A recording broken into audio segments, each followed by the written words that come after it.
एक बार फिर से आप सभी का स्वागत है हमारे YouTube channel civil service institute में। तो इकोनॉमी का जो पहला सेशन है वो चैनल पे अपलोडेड है, आप उसको देख सकते हैं और इसके डिस्क्रिप्शन में भी आपको उसका लिंक मिल जाएगा। ये इकोनॉमी का दूसरा सेशन है। इसमें जो टॉपिक हमने लिया था वो था मुद्रा और बैंकिंग, ठीक है, जो कि बहुत ही महत्वपूर्ण टॉपिक है और इससे प्रश्न हमेशा पूछे जाते हैं। तो आज हम इसका सेकेंड सेशन कंप्लीट करते हैं। कहने का मतलब पूरी जो हमारी पीडीएफ है ये 50-60 पेज की जो लास्ट ईयर के प्रश्न पूछे गए हैं वो सारा हम इसमें कवर अप करेंगे, ठीक है। तो चैनल को सब्सक्राइब करिएगा।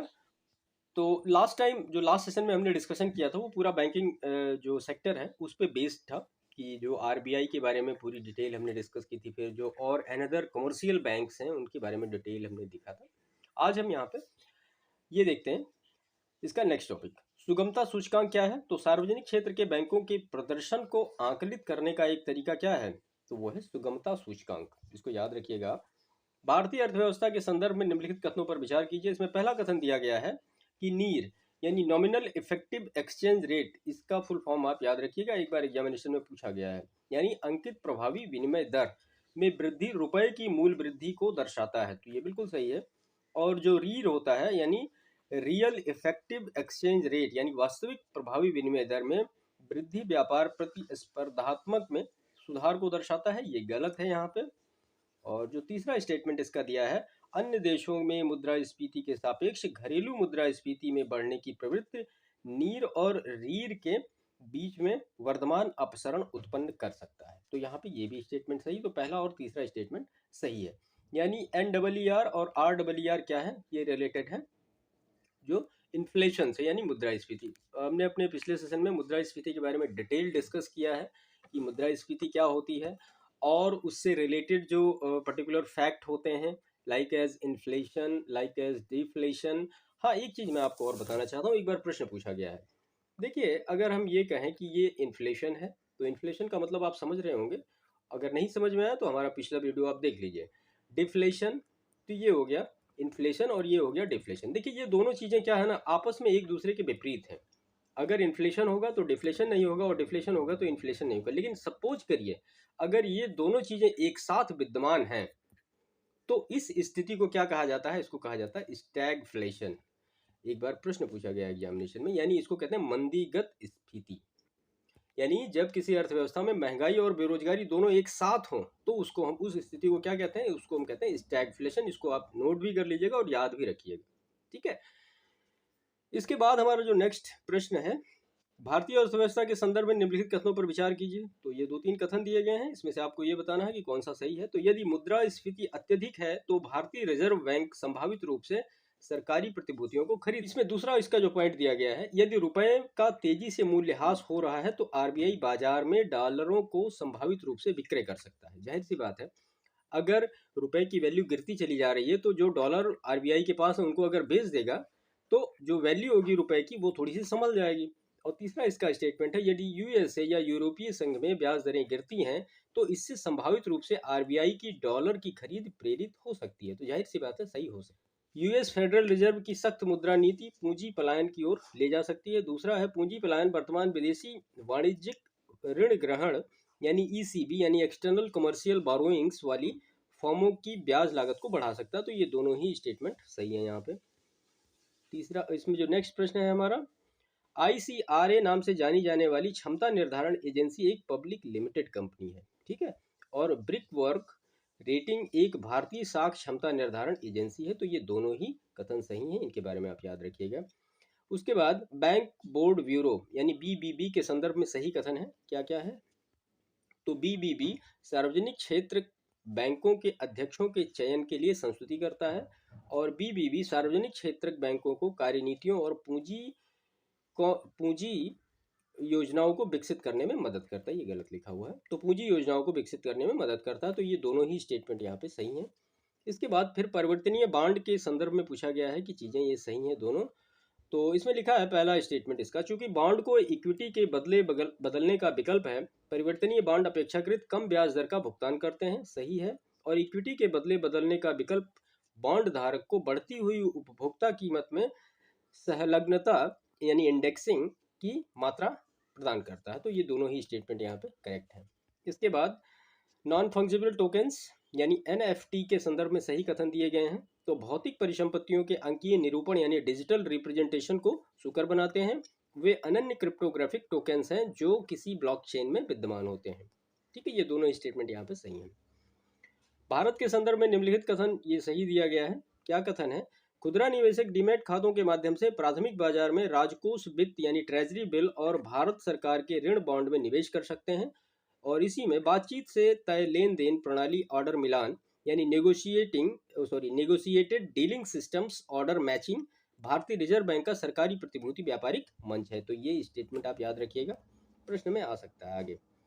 इसके बाद फिर विदेशी प्रत्यक्ष निवेश शामिल होता है। तो विदेशी मुद्रा संपर्तनीय इसमें है विदेशी मुद्रा संपरिवर्तनीय बॉन्ड, कुछ शर्तों के साथ विदेशी संस्थागत निवेश तथा वैश्विक निक्षेपागार यानी डिपॉजिटरी प्राप्तियां आदि। ये सब क्या होता है? ये सब होता है हमारा विदेशी प्रत्यक्ष निवेश। मुद्रास्फीति उधार लेने वालों को लाभ पहुंचाती है, ये कथन सही है। कैसे सही है भाई? देखिए मुद्रास्फीति, अब छोटी सी एक उदाहरण हम यहाँ पे लेते हैं, समझ में आ जाएगा आपको। जैसे मान लिया ये एक ऋणदाता है, यानी ये क्या कर रहा है? ये ऋण दे रहा है। मान लिया ये ए है और एक है ऋणी जो कि ऋण ले रहा है, यही दो लोग होंगे, तो इसको मान लीजिए बी आप। अब सपोज करिए इसने इसको 100 रुपये दिए, ठीक है। एक साल के बाद ये क्या करेगा? ये इसको 100 रुपये लौटा देगा। अब एक साल के बीच में अगर मान लिया 10% की जो महंगाई है वो बढ़ गई, तो इसको इसका पैसा जो 100 रुपये था इसकी वैल्यू अब कितनी हो गई? अब 110 रुपये हो गई, लेकिन इसको मिला कितना? 100 रुपया। तो इसमें नुकसान किसका हुआ? तो नुकसान ऋणदाता का हुआ, फायदा किसका हुआ? ये ऋणी का हुआ।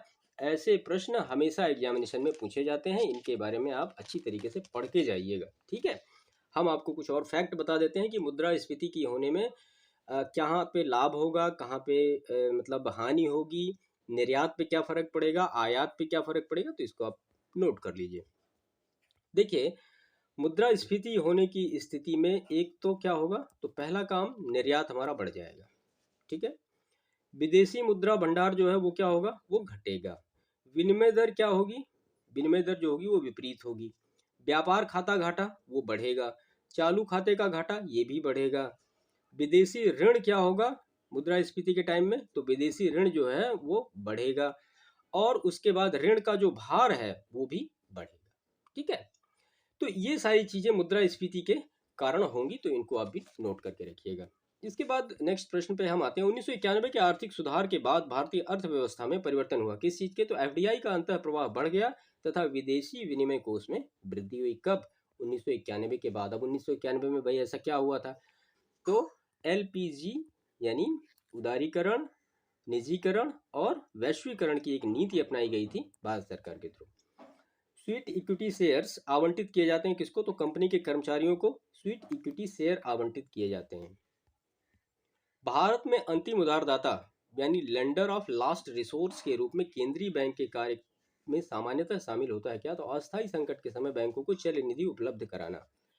इसके बाद वाटर क्रेडिट के संदर्भ में निम्नलिखित कथन सत्य हैं।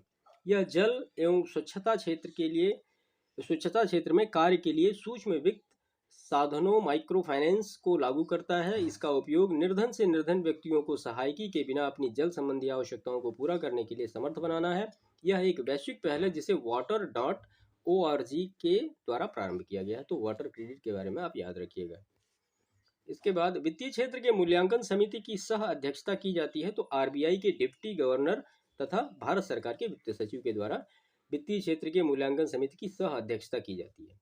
भारत में फर्म के ब्याज व्याप्ति अनुपात पद का महत्व है। तो यह उस फर्म जिसे बैंक ऋण देने जा रहा है कि वर्तमान जोखिम को समझने तथा आने वाले जोखिम का मूल्यांकन करने में मदद करता है। क्या? तो ब्याज व्याप्ति अनुपात। इसके बाद यदि आप अपने बैंक के मांग जमा खाते में 1 लाख रुपए की नगद राशि निकालते हैं तो अर्थव्यवस्था में तात्कालिक रूप से मुद्रा की पूर्ति पर प्रभाव पड़ेगा क्या? तो कोई प्रभाव नहीं पड़ेगा, अर्थात मुद्रा की समग्र पूर्ति अपरिवर्तित रहेगी। अप्रैल 2022 में S&P ग्लोबल मार्केट इंटेलिजेंस द्वारा जारी रिपोर्ट के अनुसार शीर्ष 100 बैंकों में भारत का एक मात्र शामिल बैंक भारतीय स्टेट बैंक की रेटिंग पूछी गई। तो 53वीं, 2021 में 57वीं और 2019 में 55वीं। तो ये फैक्ट आप याद रखिएगा। इसका ये 2022 में 53वीं है, 2023 का जो डेटा होगा उसके लिए हम आपको अपडेट करेंगे।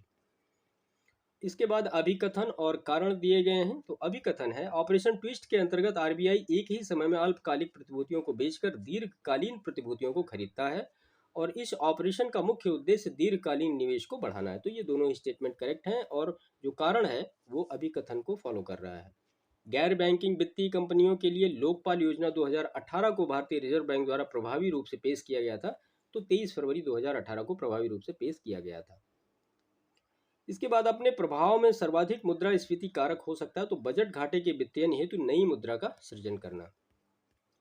अभिकथन और कारण है, सरकार को अवरुद्ध मुद्रास्फीति से निपटने हेतु कठिन समय का सामना करना पड़ता है। और कारण है, यदि स्थिति अर्थव्यवस्था में आपूर्ति अड़चन तथा अक्षम वितरण जैसे अभावों के कारण होता है। तो ये दोनों स्टेटमेंट सही हैं और एक दूसरे की आपस में व्याख्या करते हैं।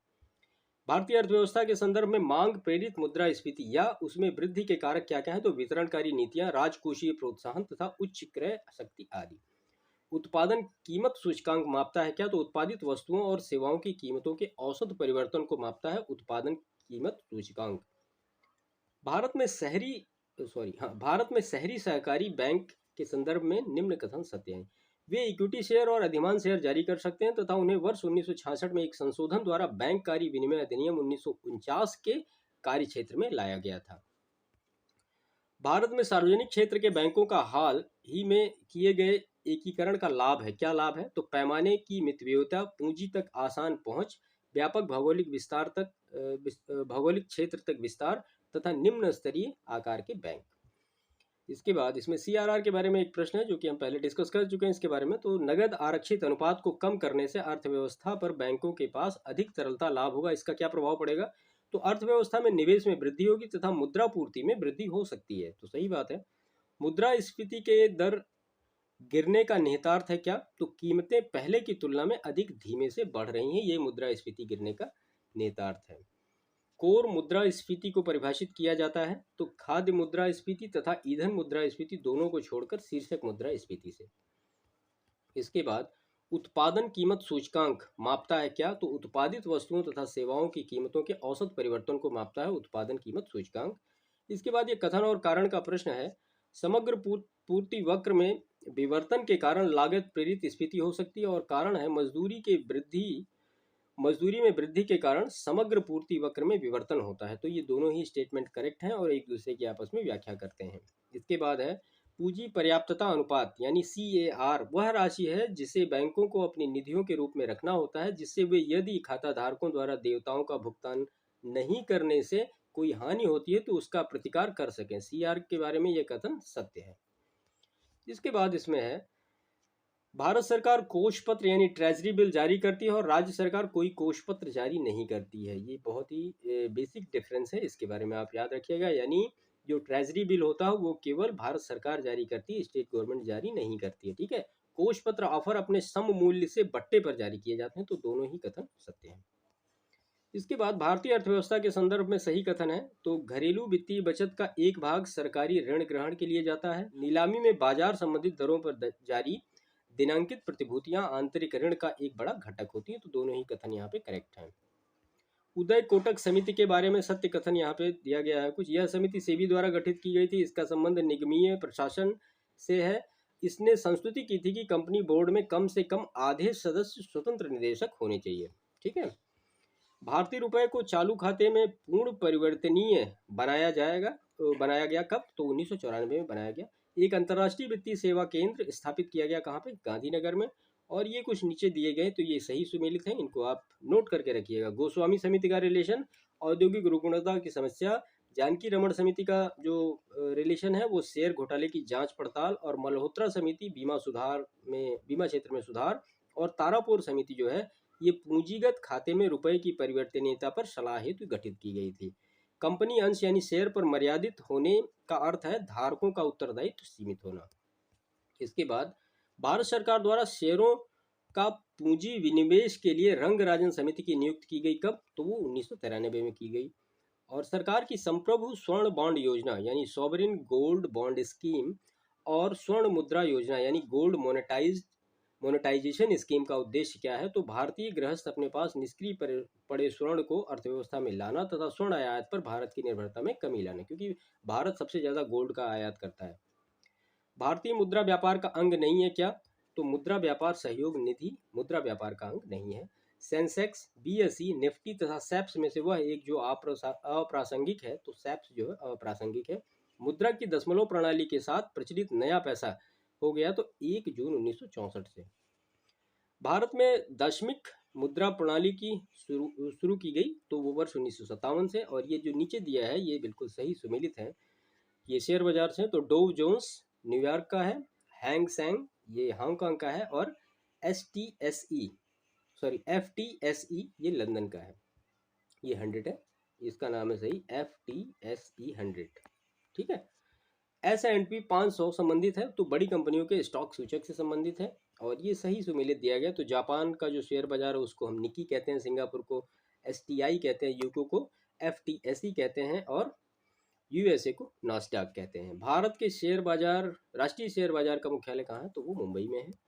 और national stock exchange of India के प्रवर्तक हैं कौन कौन? तो भारतीय स्टेट बैंक है, LIC है, GIC है तथा IDBI है। इसके बाद निक्की है, तो टोक्यो स्टॉक एक्सचेंज में अंश मूल्य सूचकांक है निक्की। संवेदी सूचकांक में चढ़ाव का तात्पर्य, यानी सेंसेक्स जब बढ़ता है तो उसका मतलब क्या होता है? तो बंबई शेयर बाजार के साथ पंजीकृत एक कंपनी समूह के शेयरों के मूल्य में समग्र चढ़ाव होता है। इसके बाद है इसमें BSE सेंसेक्स शेयर बाजार में उतार चढ़ाव का एक सूचकांक है। इस सूचकांक में जितनी कंपनियों को सम्मिलित किया जाता है उनकी संख्या कितनी है? तो उनकी संख्या 30 है। BSE ग्रीनेक्स की में कंपनियां सम्मिलित हैं कितनी? तो 25। और भारत के प्रमुख शेयर बाजारों में सर्वाधिक कारोबार करने वाला बाजार क्या है? तो वो है राष्ट्रीय शेयर बाजार। भारतीय शेयर बाजार में उतार चढ़ाव का कारण क्या क्या है? तो विदेशी कोषों का अंतर प्रवाह और बाह्य प्रवाह, विदेशी पूंजी बाजारों में उच्चावचन तथा मौद्रिक नीति के परिवर्तन आदि। इसके बाद दलाल स्टेट कहाँ पे है? तो वो मुंबई में है। और बाजार के अस्तित्व के लिए सबसे अनिवार्य चीज क्या है? तो वो है कीमत। और भारत में सेबी द्वारा विनियमित होता है तो जिंस फ्यूचर्स बाजार। इसके बाद कथन है सभी व्यापारी मूल्य बढ़ोतरी से लाभ कमा सकते हैं, कारण मूल्य बढ़ोतरी के कारण ग्राहक को अपनी आवश्यकताओं में कटौती करनी पड़ सकती है। तो ये दोनों स्टेटमेंट तो सही है लेकिन एक दूसरे को एक्सप्लेन नहीं करता है। मुद्रास्फीति के कारण वस्तुओं का मूल्य बढ़ता तथा मुद्रा का मूल्य गिरता है, हम पहले डिस्कस कर चुके हैं इसको। और द्रव्य की पूर्ति यथावत रहने पर यदि द्रव्य की मांग में वृद्धि होती है तो ब्याज की दर में वृद्धि हो जाएगी। ठीक है। देखिए बैंक हमेशा क्या करता है? बैंक जो ब्याज की दर लगाता है, यानी जो उसके ब्याज की दर होती है वो हमेशा मुद्रास्फीति की दर से ज़्यादा ही होगी। ठीक है। तो ब्याज की दर बैंक में मुद्रास्फीति की जो दर होगी उससे ज़्यादा होगी। इसके बाद साहूकार, ऋणी और बचत खाता अकाउंट रखने वाले तथा राजकीय पेंशनर में से मुद्रास्फीति का सर्वाधिक लाभ किसको मिलता है? तो ऋणी को मिलता है। ठीक है। इसके बाद इसमें है, हमने पहले भी डिस्कस किया ना ऋणदाता और ऋणी, वो एक बना के फिगर। मुद्रास्फीति की शून्य दर उस वर्ष में अवश्य मानी जाएगी जब वर्ष के प्रत्येक सप्ताह में मुद्रास्फीति की वार्षिक दर शून्य रहे, जीवन निर्वाह लागत सूचकांक के आधार पर। फिलिप्स वक्र व्यक्त करता है, तो फिलिप्स जो वक्र है ये क्या व्यक्त करता है? ये मुद्रास्फीति और बेरोजगारी के संबंध को व्यक्त करता है। देखिए अगर फिलिप्स वक्र की बात की जाए तो ये ऐसा बनता है, यानी एल शेप में बनता है। ठीक है, ये एल शेप में बनता है, यानी अगर महंगाई की दर बढ़ेगी तो बेरोजगारी की दर घटेगी। फिलिप्स वक्र में ऐसा कहा गया कि अगर महंगाई बढ़ रही है तो इसका मतलब बेरोजगारी की दर घटेगी। ठीक है, तो ये एल शेप में बनता है, इसको भी आप याद रखिए। कई बार प्रश्न पूछ लिया जाता है कि जो फिलिप्स वक्र होता है उसका शेप क्या होता है? तो एल शेप होता है, और इसका जो मीनिंग होता है कि अगर महंगाई बढ़ रही है दैट्स मीन बेरोजगारी दर क्या होगी? वो घट जाएगी। इसके बाद अस्फीति, यह माल तथा सेवाओं की सामान्य कीमत स्तर में आई सतत गिरावट है। और स्फीति दर में होने वाली शीघ्र वृद्धि के आरोप कभी कभी आधार प्रभाव यानी बेस इफेक्ट पर लगाया जाता है। या आधार प्रभाव है क्या? तो विगत वर्षों की कीमतों का स्फीति दर की गणना पर आया प्रभाव। देखिए जो बेस इफेक्ट होता है, अभी जैसे 2011-12 का बेस इफेक्ट दिया गया है, तो इससे कंपैरिजन हम आज की तुलना में करते हैं कि यहाँ से लेकर और यहाँ मतलब 2022-23 में हम कहाँ पहुँचे हैं, तो वो हम उसको बेस ईयर मानते हैं कि हम तुलना अपनी कहाँ से शुरू करेंगे। इसके बाद इसमें है कीमत सूचकांकों में से केंद्र सरकार के कर्मचारियों की मुद्रापूर्ति में क्षतिपूर्ति हेतु प्रयोग किया जाता है, तो औद्योगिक कर्मियों के लिए उपभोक्ता कीमत सूचकांकों। और भारत में कर्मचारियों के महंगाई भत्ते के निर्धारण का आधार क्या है? तो उपभोक्ता कीमत सर्वेक्षक। और इसके बाद इसमें है शहरी गैर श्रम कर्मचारियों के लिए उपभोक्ता मूल्य सूचकांक संकलित किया जाता है, तो किसके द्वारा, तो एनएसओ के द्वारा किया जाता है। और भारत में व्यापारिक बैंकों की देनदारी में सबसे महत्वपूर्ण अंश किसकी है, तो वो सावधि जमाओं की है। और भारत की विदेशी मुद्रा आरक्षित नीति में सम्मिलित है क्या क्या, तो विदेशी मुद्रा परिसंपत्ति, भारतीय रिजर्व बैंक द्वारा धारित स्वर्ण तथा विशेष आहरण अधिकार, यानी जिसको हम एसडीआर कहते हैं। एसडीआर में बहुत सारी मुद्राएं होती हैं। शब्द बुल और बियर जुड़े हैं, तो जाहिर सी बात है शेयर से जुड़े हैं। और वित्तीय निवेशकों के विशिष्ट व्यवहार में मंदड़िया शब्द द्योतक है, तो उस निवेशक का जो यह महसूस करता है कि अमुक प्रतिभूति की कीमत गिरने वाली है, तो उसको हम बियर कहते हैं। तेजड़िया और स्टैग में से वह जो शेयर बाजार में सटोरिया नहीं है, तो दलाल जो है सटोरिया नहीं है। इनसाइड ट्रेडिंग संबंधित है शेयर बाजार से, और पूंजी बाजार का आशय किससे है, शेयर बाजार से। और विश्वसनीय प्रतिभूति से तात्पर्य क्या है, तो ऐसे शेयर जिन पर लगातार ऊंची दर का लाभ होता है उसको हम कहते हैं विश्वसनीय प्रतिभूति। जिला साख योजना बनाई जाती है, तो लीड बैंकों के अंतर्गत बनाई जाती है। और लीड बैंक का कार्य किया जाता है, तो इस कार्य हेतु नामित बैंक द्वारा। और लीड बैंक योजना के प्रमुख उद्देश्य क्या है, तो प्रत्येक बैंक सघन विकास के लिए पृथक पृथक जिलों को अपनाए, ये लीड बैंक का कार्य होता है। अग्रणी लीड बैंक योजना प्रारंभ हुई कब, तो दिसंबर 1969 में प्रारंभ हुई। एलबीएस एक वित्तीय समावेशन के लिए भारत सरकार द्वारा उठाए गए आर्थिक उपायों में से एक है। इस परिप्रेक्ष्य में एलबीएस है तो क्या है, तो वो लीड बैंक स्कीम यानी अग्रणी बैंक योजना। गिल्ड एड्स बाजार संबंधित है, तो किससे, तो ये गवर्नमेंट सिक्योरिटीज के मार्केट से। स्मार्ट मनी का तात्पर्य क्या होता है, तो smart money like as credit card. और प्लास्टिक मनी का तात्पर्य फिर वही क्रेडिट कार्ड। और दिल्ली मेट्रो का रेल कार्ड, इलेक्ट्रॉनिक बटुआ, और राष्ट्रीयकृत बैंक का साख पत्र तथा एयरटेल मुद्रा में से पूर्व भुगतानित भुगतान उपकरण नहीं है, तो राष्ट्रीयकृत बैंक का साख पत्र ये पूर्व भुगतानित उपकरण नहीं है। उसके बाद फिर पूछा गया शैडो बैंकिंग यानी प्रतिछाया बैंकिंग, तो गैर बैंकिंग वित्तीय संस्थाओं द्वारा वित्तीय तथा अन्य गतिविधियों को संपन्न कराना क्या होता है, तो उसको हम शैडो बैंकिंग कहते हैं। और भारत में वित्तीय क्षेत्र में सुधारों में शामिल है क्या, तो सीआरआर और एसएलआर को कम करना, बीमा क्षेत्र में निजी कंपनियों का प्रवेश तथा ब्याज दर का अविनियमन। इसके बाद इसमें है वित्त क्षेत्र सुधार पर नरसिम्हन समिति का सुझाव आया था, तो एसएलआर और सीआरआर को कम करने के लिए। भारत में वित्तीय क्षेत्रों में सुधार समिति 2008 के अध्यक्ष तो रघुराम राजन, भारत में विनिवेश आयोग का प्रथम अध्यक्ष तो जीवी रामकृष्ण। और निजी क्षेत्र के साझा कोष को भारत में अनुमति कब मिली, तो वो मिली वर्ष 1993 में।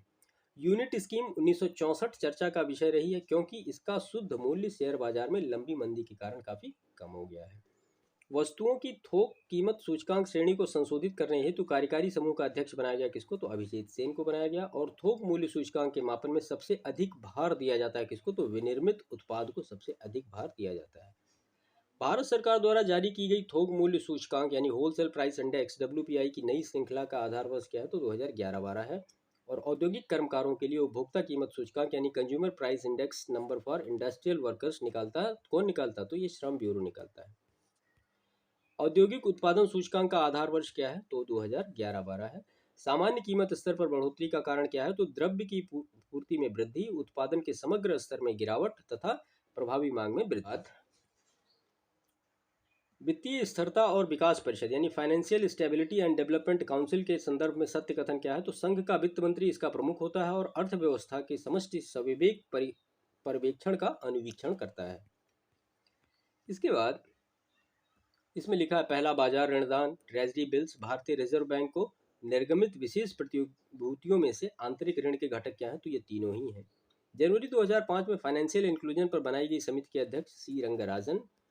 और वित्तीय सम्मिलन को प्रोत्साहित किया जा सकता है कैसे, तो योग्य लाभार्थियों को विशिष्ट साख पत्र जारी करके, निम्न आय वर्ग के लोगों को शून्य अथवा न्यूनतम अधिशेष से बैंकिंग सेवाएं तथा कम आय वाले लोगों के लिए वित्तीय सेवाएं प्रदान करके। वित्तीय समावेशन की प्रक्रिया की सफलता में बाधक क्या है, तो निम्न आय निरक्षरता तथा बैंक शाखाओं का अभाव, ये वित्तीय समावेशन में बाधक है। वित्तीय समावेशन पर संस्तुति किसने दी थी, तो रंगराजन समिति ने दी थी। और रंगराजन समिति का गठन किया था, तो बैंकिंग सुधार के लिए इनका गठन किया गया था इस समिति का। भारतीय रिजर्व बैंक ने भारत में वित्तीय समावेशन हेतु भुगतान बैंक स्थापना का प्रस्ताव स्वीकार कर लिया है। इन बैंकों की स्थापना की सिफारिश किसने की थी, तो वो नचिकेत मोर समिति ने की थी। वित्तीय समावेशन का उद्देश्य नहीं है बैंकिंग अधोसंरचना को सिकोड़ना, इसका उद्देश्य नहीं है। तो इसमें स्वाभिमान नाम से एक कार्यक्रम प्रारंभ हुआ। इसका प्रमुख उद्देश्य क्या है, तो ग्रामीण निर्धनों के घरों तक बैंकों को पहुंचाना। भारत में शुरू की गई स्वाभिमान योजना संबंधित है किससे, तो ग्रामीण बैंकिंग से संबंधित है स्वाभिमान योजना।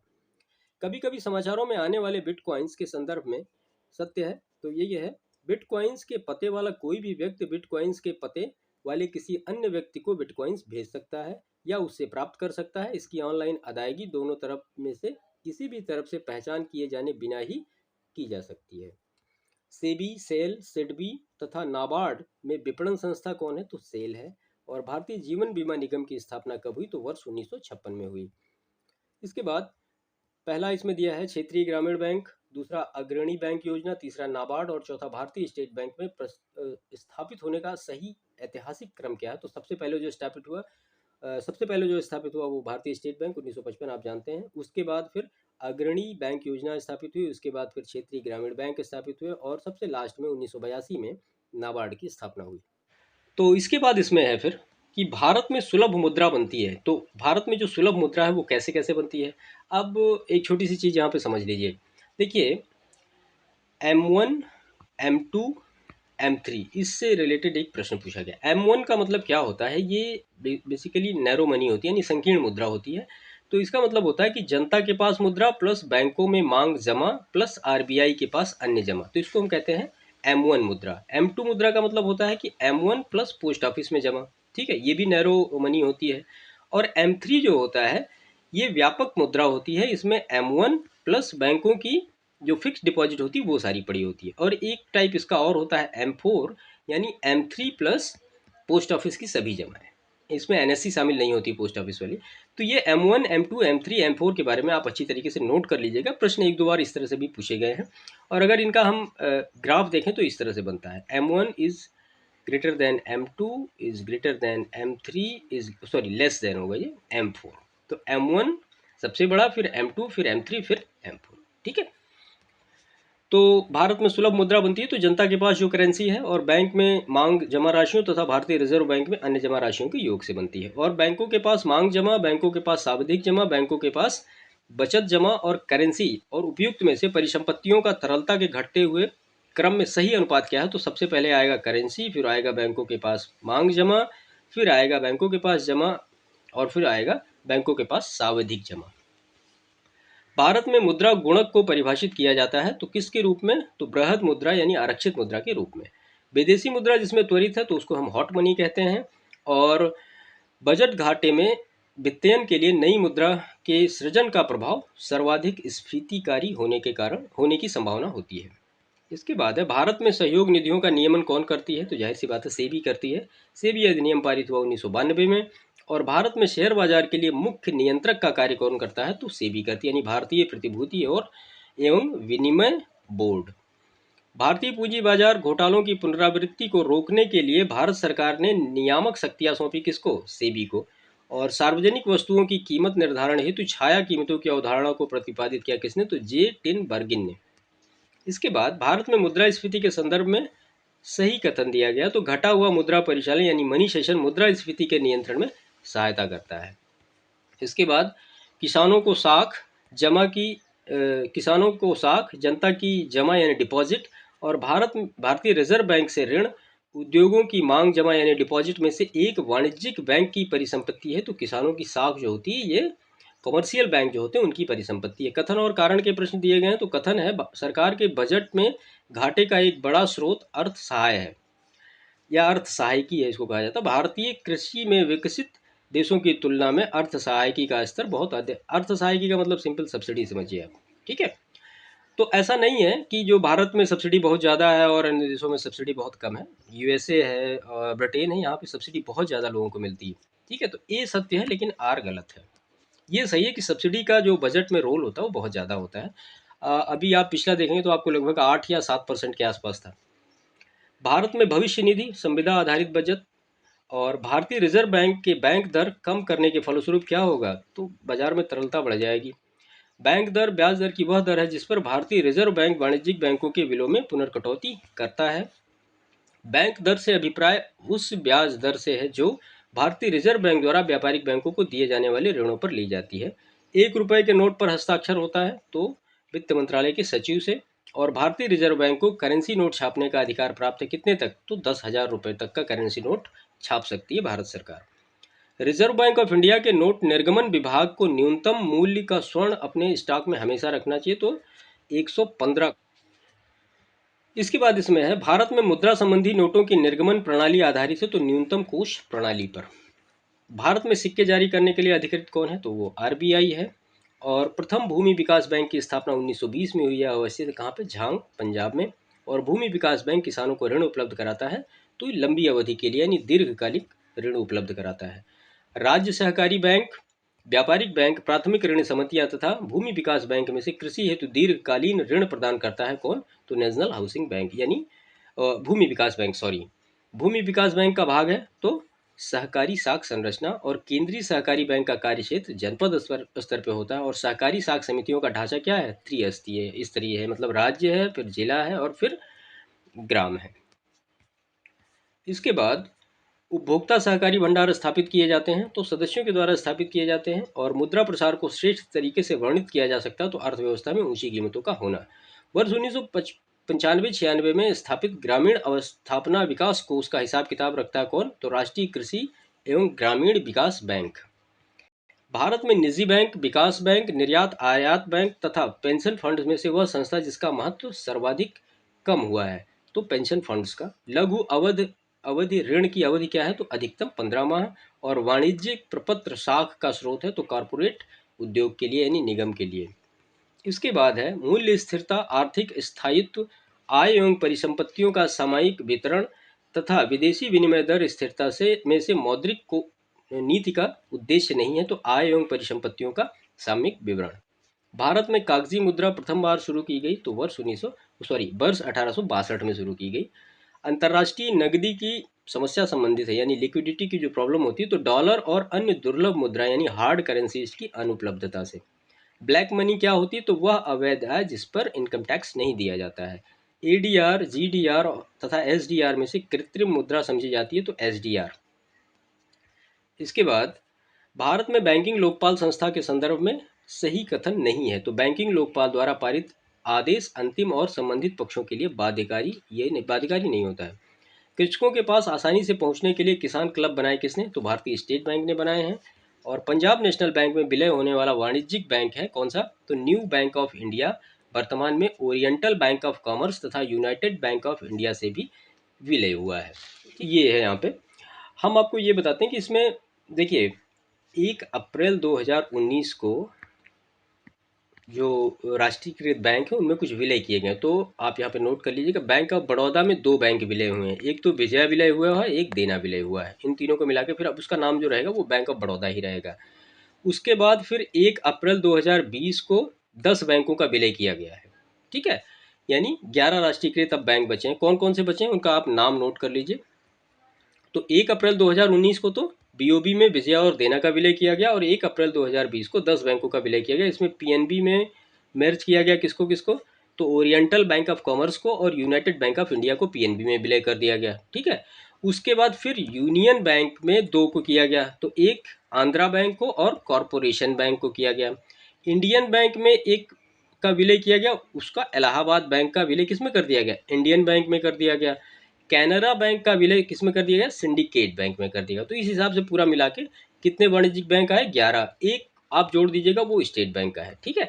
तो ये आप इन डेटा को नोट कर लीजिएगा, हो सकता है प्रश्न पूछे ही जाए आगे एग्जामिनेशन में, है ना। समाचारों में प्रायः आने वाला बेसल 3 समझौता क्या है, तो बैंकिंग क्षेत्रों के वित्तीय और आर्थिक दबावों का सामना करने के सामर्थ्य को उन्नत करना तथा जोखिम प्रबंधन को उन्नत करने का प्रयास। बेसल द्वितीय संबंधित है किससे, तो किसी बैंक की पूंजी की पर्याप्तता के मापन के लिए अंतर्राष्ट्रीय मानकों से। विनिमय साध्य विलेख अधिनियम 1881 प्रभावी हुआ 1882 से। और भारत में कार्य संचालन कर रहे विदेशी बैंकों में सबसे अधिक शाखाएं किसकी हैं, तो स्टैंडर्ड चार्टर्ड बैंक की हैं। टोबिन टैक्स लगाया जाता है, तो विदेशी विनिमय के लेन देन पर टोबिन टैक्स लगाया जाता है, ये सही सुमेलित है। ये बैंक है, उनके मुख्यालय हैं एबीएन एमरो का नीदरलैंड्स, बार्कलेज बैंक का लंदन और कुकमिन बैंक का दक्षिण कोरिया। प्रतिभूति घोटाले से बंद हुआ क्या, तो बैंक ऑफ कराड। इसके बाद किसी मुद्रा का अंतर्राष्ट्रीय बाजार में मूल्य निर्धारित होता है, तो संबंधित देश द्वारा प्रदत्त वस्तुओं सेवाओं की मांग तथा संबंधित देश की सरकार की स्थिरता से। बांग्लादेश की मुद्रा है क्या, तो वो है टका। भूटान, मलेशिया, मालदीव तथा सेशल्स देशों में से वह एक जिसकी मुद्रा रुपया है, तो वो सेशल्स। चीन की मुद्रा क्या है, युआन, यानी इसको रेमिनबी कहते हैं हम। और इसके बाद ये सही सुमेलित है, मुद्रा है देश की, तो रिंगरिट मलेशिया, वहत थाईलैंड, रुपया इंडोनेशिया और वान जो है वो दक्षिण कोरिया की, ये भी सही सुमेलित है। मैक्सिको पेसो, ऑस्ट्रेलिया की सिलिंग्स, अभी यूरो है ऑस्ट्रिया की जो करंटली मुद्रा है। जापान की एन, सऊदी अरब की क्या है, रियाल। इसके बाद भारत में क्रेडिट रेटिंग एजेंसी कौन कौन सी हैं, तो क्रिसिल केयर और इक्रा। पूंजीगत लाभ का तात्पर्य क्या है, तो किसी वस्तु या संपत्ति के प्राकृतिक रूप से वृद्धि होने या उसकी लोकप्रियता बढ़ने के कारण उसके मूल्य में होने वाली वृद्धि है। भारतीय रिजर्व बैंक द्वारा सीआरआर में वृद्धि से क्या होता है, तो अर्थव्यवस्था में मौद्रिक तरलता में कमी आएगी, हमने जैसे आपको ऊपर बताया है। ठीक है, तो ये सारा पूरा प्रश्न था इसका, ये जो सेकंड पार्ट था। तो ये पूरा हमने जो मुद्रा और बैंकिंग का पूरा टॉपिक था, इसको दो पार्ट में कवर अप किया है। ठीक है, आई होप सारी चीज़ें आपको क्लियर हुई होंगी, और इनका आप रिवीजन एक बार दो बार कर लेंगे तो चीज़ें आपको बेहतर तरीके से समझ में आ जाएंगी। ठीक है, और मैं आपसे यही कहूँगा कि मुद्रा और बैंकिंग में इससे ज़्यादा आपको कुछ करने की आवश्यकता, चैनल को प्लीज़ सब्सक्राइब करिए, वीडियो करिए और दूसरों को भी शेयर करिए अगर आपको लगता है तो। बाकी मिलते हैं नेक्स्ट सेशन में, तब तक के लिए आपका बहुत बहुत धन्यवाद। Thank you.